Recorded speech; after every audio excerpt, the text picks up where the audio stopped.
Si la creación de historias, como menciona Ende en su texto de la historia interminable, se componen en el fondo con 26 letras, 27 en español, me permito hacer uso de ellas para realizar mi presentación, siguiendo una línea discursiva basada en una canción infantil mexicana de Francisco Gabilondo Soler Cricri, La Marcha de las Letras. Llamamos vocales a los sonidos periódicos complejos que se producen gracias a los cambios en el movimiento vibratorio que el aire expirado produce en las cuerdas vocales, consideradas la fuente principal del sonido vocálico. Dichas oscilaciones viajan a través de las cavidades del aparato fonador, tráquea, boca, nariz, para ser amplificadas o atenuadas con base en las propiedades vibratorias de cada concavidad. Todo ello sumado a las propiedades acústicas y de articulación.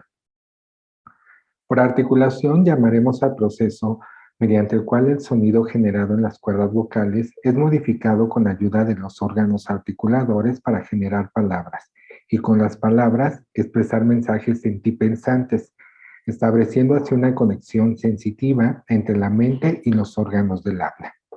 Sumado a ello, se debe establecer una relación dinámica entre aquel que habla y quien lo escucha, pues para considerar una comunicación verbal eficiente y expresiva, debemos evitar cualquier elemento que distorsione el mensaje. Por ejemplo, un tono de voz familiar, una pronunciación personal, idiosincrásica, un acento regional, un giro dialectal. Si todos los grandes textos cuentan con un ritmo intrínseco, una textura y un estilo, un intérprete sensible siempre permitirá que ese ritmo altere su propio ritmo personal, absorbiendo las texturas del texto para encontrar los colores de la voz más adecuados y dejará que la pronunciación se ajuste al estilo. Así como la voz de un intérprete está al servicio de la comunicación adaptándose al texto, los diseñadores gráficos hacemos lo propio al ajustarnos a la intención comunicativa de los proyectos en que participamos. Hemos iniciado nuestra marcha con los movimientos de los órganos articuladores para moldear fonemas, en este caso las vocales, y para mostrar el orden me he basado en un criterio básico de economía en la musculatura articuladora del triángulo vocálico, pues de esta manera podremos conectar de manera sensitiva entre mente y palabra, a través de un movimiento que de manera orgánica nos lleva a reproducir el siguiente fonema. Así que partimos de fonemas para formar sílabas, con las sílabas palabras, con las palabras frases y con las frases. Escribir es una expresión grafomotora cotidiana que va más allá de la mera reproducción de los signos gráficos alfabéticos llamados letras, pues la escritura es un acto complejo que integra la forma de la expresión verbal y la habilidad de la extremidad prensil, la cual nos permite manifestar por escrito nuestros sentipensamientos, por lo cual la escritura es grafismo y lenguaje al mismo tiempo. La escritura vista desde el ámbito psicobiológico nos permite reconocer el acto de escribir como el resultado de una dinámica neuromotora compleja en la que es partícipe todo el individuo, pues a través de impulsos electroquímicos generados por las directrices neurológicas es que se articulan los movimientos del brazo, codo, antebrazo, mano y dedos, para hacer manifiesta la orden de proyección escritural sobre el espacio gráfico, manifestando el funcionamiento psíquico del autor a través de una impronta única e irrepetible. Por lo tanto, la grafía no es solamente una actividad motriz resultada de las alteraciones de la motricidad fina y media. Al contrario, es la manifestación del desempeño cognitivo conductual del escribiente. Baynes y Hartland definen a la tipografía como notación y organización mecánica del lenguaje, es decir, un conjunto de símbolos para transmitir un mensaje, los cuales se integran a través de una escritura sobre un espacio compositivo, mediante la automatización y el empleo de unidades repetibles del código oral y escrito. Para Brinkhorst, define como el arte de dotar al lenguaje de una forma visual duradera y por tanto de una existencia independiente, donde su médula es la caligrafía, es decir, una acción grafomotora sistematizada conformada por una relación dependiente entre movimientos articuladores, instrumento escritor y las proporciones de la letra. Bailey reconoce que la tipografía permite fijar el lenguaje, además de volverlo visible, y destaca que la función de la tipografía es hacer que la apariencia de un texto sea atractiva, tanto como sea posible, para captar la atención del lector y con ello tener una experiencia de lectura eficaz, por lo que cada conjunto de caracteres llamado familia tipográfica posee un espíritu, un tono de voz, un color y un timbre particular que la hacen única. Elementos que nos recuerdan, en primera instancia, a la expresividad de un texto, donde la tipografía debe ajustarse al estilo del mismo. Y en segunda posición, a la impronta única y repetible que se crea en el acto de escribir, permitiendo reconocer el desempeño cognitivo-conductual del autor. Si la tipografía es escritura con letras prefabricadas que han sido almacenadas y dispuestas física o informáticamente, para crear la apariencia física de los textos, este no solo debe supeditarse a su valor semántico, pues la morfología de las letras y su disposición en el espacio-formato también son susceptibles de interpretarse para crear un mensaje eficiente y expresivo.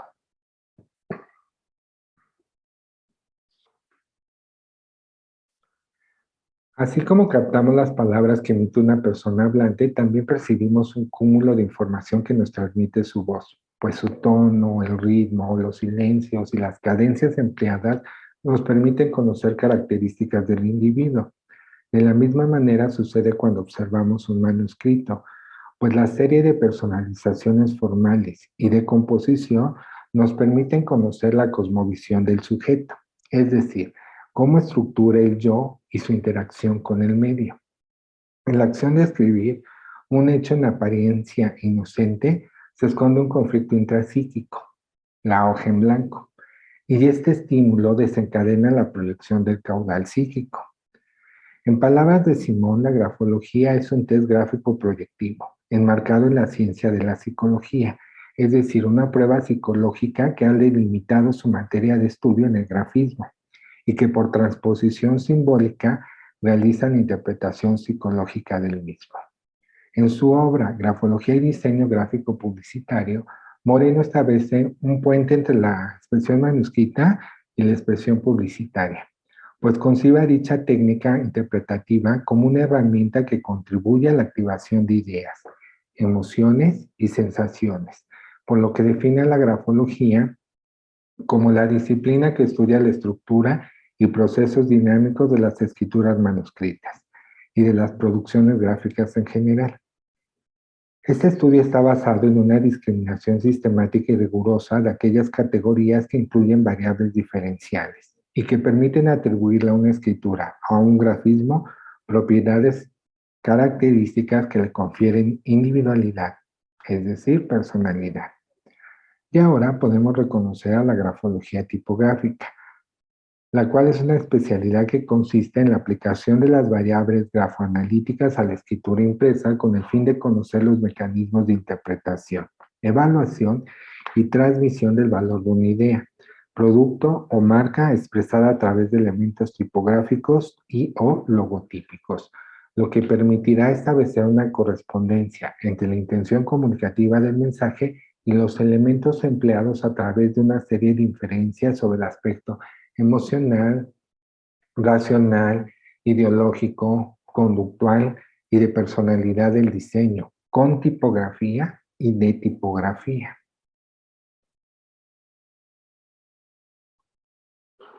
Para iniciar este acto de interpretación, comenzaremos por establecer las partes de las letras quirográficas. Todas las letras se integran de una parte esencial, la cual muestra su estructura base, es decir, la forma que permite reconocer el grafema que representa. Sumado a ello, puede aparecer una parte accesoria que denominamos secundaria. Para el reconocimiento de las partes de la letra nos enfocaremos en la parte esencial, de manera que llamamos óvalos a la parte central de la grafía, lo que en términos tipográficos denominamos altura de X, configurando el ojo medio del tipo. Nombramos crestas, astas o ampas a los trazos que ascienden en la letra, lo que en el campo disciplinar de la tipografía denominamos trazos ascendentes, y configuran el ojo superior, y recibe el nombre de ejes o jambas a los trazos que descienden, los trazos descendientes en el campo del diseño tipográfico, e integran el ojo inferior del carácter. Con base en las partes de la letra podemos reconocer que la zona de escritura se compone de 3 zonas: media, superior e inferior, y dichas zonas tienen un referente simbólico marcando la relación existente entre el ser humano, las funciones cerebrales y su entorno. La zona superior se integra por las crestas, barra de la T, acentos y puntos. Representa la mente, en concreto al cerebro racional, por lo que se asocia anatómicamente a la cabeza del ser humano. Es el espacio donde cobran vida las ideas, el pensamiento, el intelecto, la espiritualidad y la imaginación.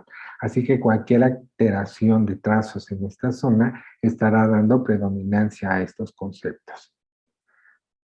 La zona media se puede denominar como el cauce por el que avanza la escritura, y de él participan la mayoría de las letras que solo se componen de óvalo. Representa el corazón, es decir, el cerebro emocional, el sistema límbico. Anatómicamente se asocia al tronco del ser humano, y es el espacio donde cobran vida los sentimientos, las pasiones, los afectos y emociones. La zona inferior se integra por las jambas, partes accesorias y mayúsculas que descienden. Representa el instinto, es decir, el cerebro reptiliano.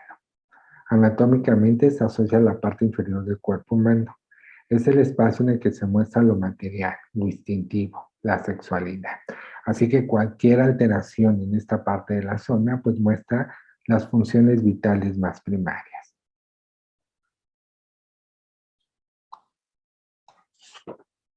Para continuar con este recorrido, emplearemos las variables grafoanalíticas, las cuales nos permiten identificar las cualidades cognitivo-conductuales de la fuente tipográfica, y que a través de la observación, la clasificación y análisis nos permitirán interpretar la personalidad de los signos. Aunque cada variable nos brinda información de manera puntual, no debemos olvidar que la interpretación debe realizarse de manera contextual, pues cada variable nos brinda dos interpretaciones, las cuales se tornan contradictorias. Así que para saber qué significado le corresponde, debemos apoyarnos en el ambiente gráfico, es decir, la composición visual con la que se presenta. Llamamos ambiente gráfico positivo cuando la morfología de los caracteres y o la solución tipográfica presenta orden, proporción, limpieza y armonía. Y llamamos ambiente gráfico negativo cuando la morfología del signo tipográfico y o la solución tipográfica carece de orden, proporción, limpieza, presentando deformaciones o distorsiones, manchas que afecten la percepción, con lo cual cargará de una carga negativa todas las interpretaciones que se realicen. La variable de orden exhibe la capacidad de organización y de adaptación a través de cómo se encuentra organizado el texto en un espacio compositivo. Un texto ordenado emplea márgenes óptimos, formación editorial cuidada, una diacrisis tipográfica, aparte de lucir una armonía visual, cualidades que nos significan equilibrio, alguien metódico e inteligente. Por el contrario, un texto desordenado carece de estructura evidente, no presenta homogeneidad, sus márgenes son inconstantes o inexistentes y quizá presenta letra legible, lo que nos habla de una persona agitada, caprichosa o con problemas para adaptarse a las normas. La variable de dimensión indica los impulsos, sentimientos, la confianza en sí mismo y el grado de concentración. El tamaño se cuantifica respecto a la estructura central de la letra y al espacio que ocupa en el renglón. Una escritura grande denota un gran impulso vital, tendencia a la extroversión y a la emotividad, una necesidad de reafirmación y poca atención a los detalles. Por el contrario, si es pequeña, nos proyecta simplicidad, concentración, facultad de atención, tendencia a la introversión, muestra inseguridad y en algunas ocasiones complejo de inferioridad. En lo que respecta a la variable de forma, es una expresión de la apariencia externa, es decir, la imagen que proyectamos de nosotros hacia los demás. Si la morfotipografía se configura con trazos predominantemente curvos o suavizados con curvas, nos da muestra de dulzura, suavidad de trato. Por el contrario, si hace gala de trazos angulosos, nos refiere a la dureza, a lo enérgico del carácter. La variable de inclinación refleja la actitud de las personas ante las dificultades de la vida. Cuando la letra se inclina hacia la derecha, nos muestra la afectividad, la entrega a los otros y representa la extroversión. En un ambiente negativo nos muestra rebeldía e impulsividad. Si la letra se inclina al lado contrario, el izquierdo, nos habla de una persona precavida, introvertida, reservada, reflexiva, malhumorada y rencorosa. La variable de dirección se interpreta con base en las líneas o renglones de texto formado. Indica las variaciones del estado de ánimo y voluntad de las personas. Por lo cual, si las líneas son ascendentes, nos muestran una persona con euforia, animada, con vitalidad. Por el contrario, si la línea desciende, nos muestran evidencia de tristeza, debilidad y pesimismo. La variable de velocidad representa la actividad e impulso de la persona, el nivel de inteligencia, el ritmo con que desarrolla sus actividades. Una escritura rápida suele realizarse de manera ágil, mientras que una escritura lenta suele dificultar su trazado. Una escritura rápida evidencia la confianza en sí mismo y la agilidad mental, así como la agitación y explosividad de la persona. En contraparte, la escritura lenta muestra prudencia y pereza. La variable de continuidad representa el tipo de inteligencia de cada persona, así como su capacidad para concatenar ideas. De manera que al encontrarnos con una escritura ligada, nos habla de personas activas, con una inteligencia lógica, con una habilidad para unir ideas y crear empatía con los otros. En cambio, una letra desligada nos muestra una persona aislada, en la que predomina la intuición, la creatividad y el capricho. La variable de presión nos representa el grado de fuerza, la voluntad y productividad de la persona. Una tipografía con trazos finos pero bien formados nos habla de una debilidad y fragilidad y en algunas ocasiones de timidez. Una tipografía en su versión gruesa nos muestra un carácter enérgico, dominante y en ocasiones agresivo.